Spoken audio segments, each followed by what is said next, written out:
তার আগে বলে নিই, ভিডিওটা ছাড়তে অনেক দেরি হয়ে গেল এবং এটা পৌষকালী পুজো ছিল আর ভিডিওটা অনেক বড় হয়েছে। তোমরা একটু ধৈর্য ধরে দেখো, ভালো লাগবে আশা করি। যেখানে মাকে বসানো হবে সেই জায়গাটাকে সাজানো হয়েছে, সেটা তোমাদের আগে দেখিয়ে নিলাম। এবারে সব ভোগের আয়োজন হচ্ছে, কি কি হবে না হবে তা হচ্ছে, এবং তার সাথে সবাই অনেক দিন পর একসাথে হয়েছি। কে রোগা রয়েছে, কে মোটা রয়েছে, এইসব গল্প হচ্ছে আর ভোগের রান্না হচ্ছে। সবাই আয়োজন করার জন্য ব্যস্ত, যোগাযন্ত্রী করার জন্য ব্যস্ত। এই যে আমার বৌদি ভোগের রান্না করছে, আরেক বৌদি সবজি বানিয়ে দিচ্ছে, আর আমি এই পাশে বসে সব মশলা কোনটাতে কী দিতে হবে, কতটা দিতে হবে সেসব ঠিক করছি।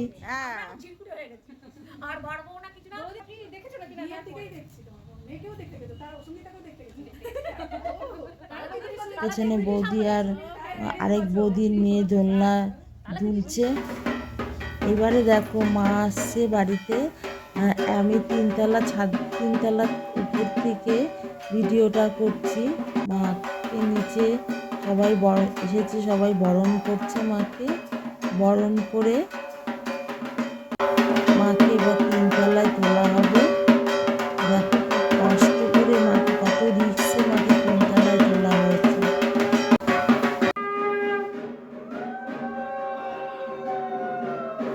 গঙ্গা জল ছিটিয়ে সিঁড়িতে গঙ্গা জল ছেটানো হচ্ছে।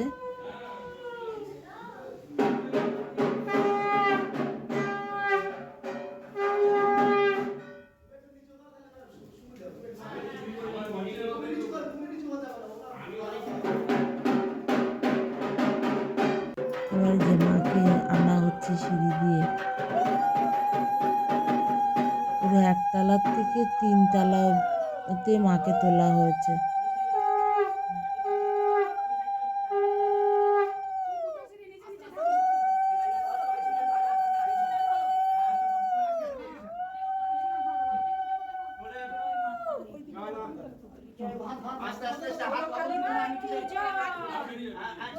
কত সাবধানে তোলা হয়েছে দেখো তোমরা সবাই।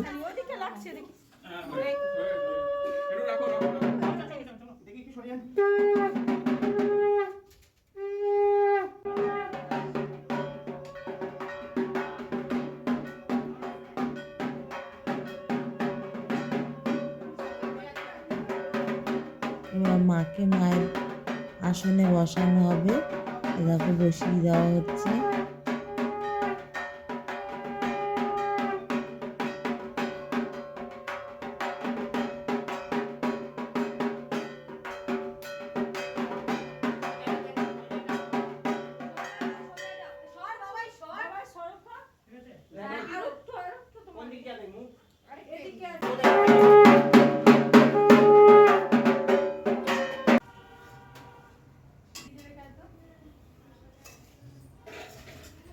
ওখানে ভোগের রান্না হচ্ছে আর আমি এখানে ফল বানাচ্ছি।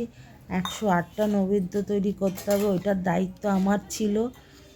বৌদি আমাকে নিয়ে গেছে ওইটা করার জন্য, যে তুমি 108টা নৈবেদ্য বানাবে একদম নিখুঁতভাবে। জানি না কতটা করতে পেরেছি, মা কতটা নিয়েছে, কিন্তু চেষ্টা করেছি। 108টা, 9টা, 5টা, 1টা আমাদের নৈবেদ্য তৈরি করতে হয়, সেগুলো করেছি ফল বানিয়ে।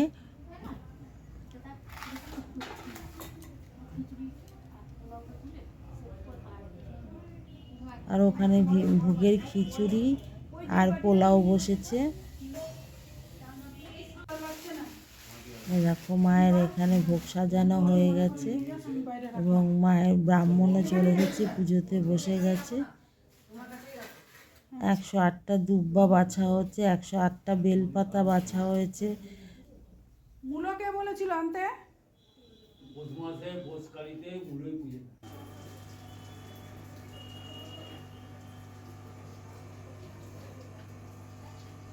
সন্ধ্যাবেলায় সব হয়ে যাওয়ার পর আমি বারান্দায় এসে কিছুক্ষণ বসেছিলাম একা একা।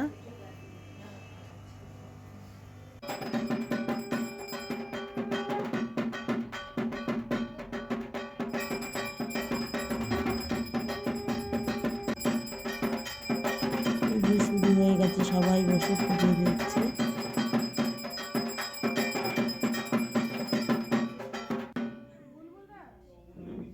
এবারে এই অন্ন ভোগ আছে, যত রকম ভোগে রান্না হয়েছিল এখন ভোগ নিবেদন হবে। ভোগ নিবেদনের পর আরতি হবে, আরতির পর অঞ্জলি হয়েছে। অঞ্জলির ছবিটা তো আর ভিডিওটা তুলতে পারিনি, কারণ আমি নিজেই অঞ্জলি দিচ্ছিলাম, তুলবো কী করে। তারপরে যজ্ঞটা হবে, যজ্ঞটা দেখার মতন হয়েছে, তোমরা দেখো। এই যে ভোগ নিবেদন হচ্ছে। যদি ভিডিওটা ভালো লাগে লাইক শেয়ার কমেন্ট অবশ্যই করো। জানি না কতটা তুলতে পেরেছি, চেষ্টা করেছি কাজের ফাঁকে ফাঁকে এসে ভিডিওটা করার জন্য। ভালো লাগলে অবশ্যই অবশ্যই একটা কমেন্ট লাইক শেয়ার করো। মায়ের নামে মা মঙ্গলময়, সবাইকে মঙ্গল রাখুক এবং সবাইকে ভালো রাখুক। মা যেন সবাইকে সুস্থ রাখে এবং ভালো রাখে। আর কিছু তো এখানে বলার নেই, কী বলবো। এবার এই যে যজ্ঞ শুরু হবে, যজ্ঞটা দেখো খুব সুন্দর হয়েছে। ওই যজ্ঞ অবধি করেছি, আর ভিডিওটা বড় করিনি। তারপর আমি বাড়ি চলে এসেছিলাম। যাই হোক তোমরা দেখো।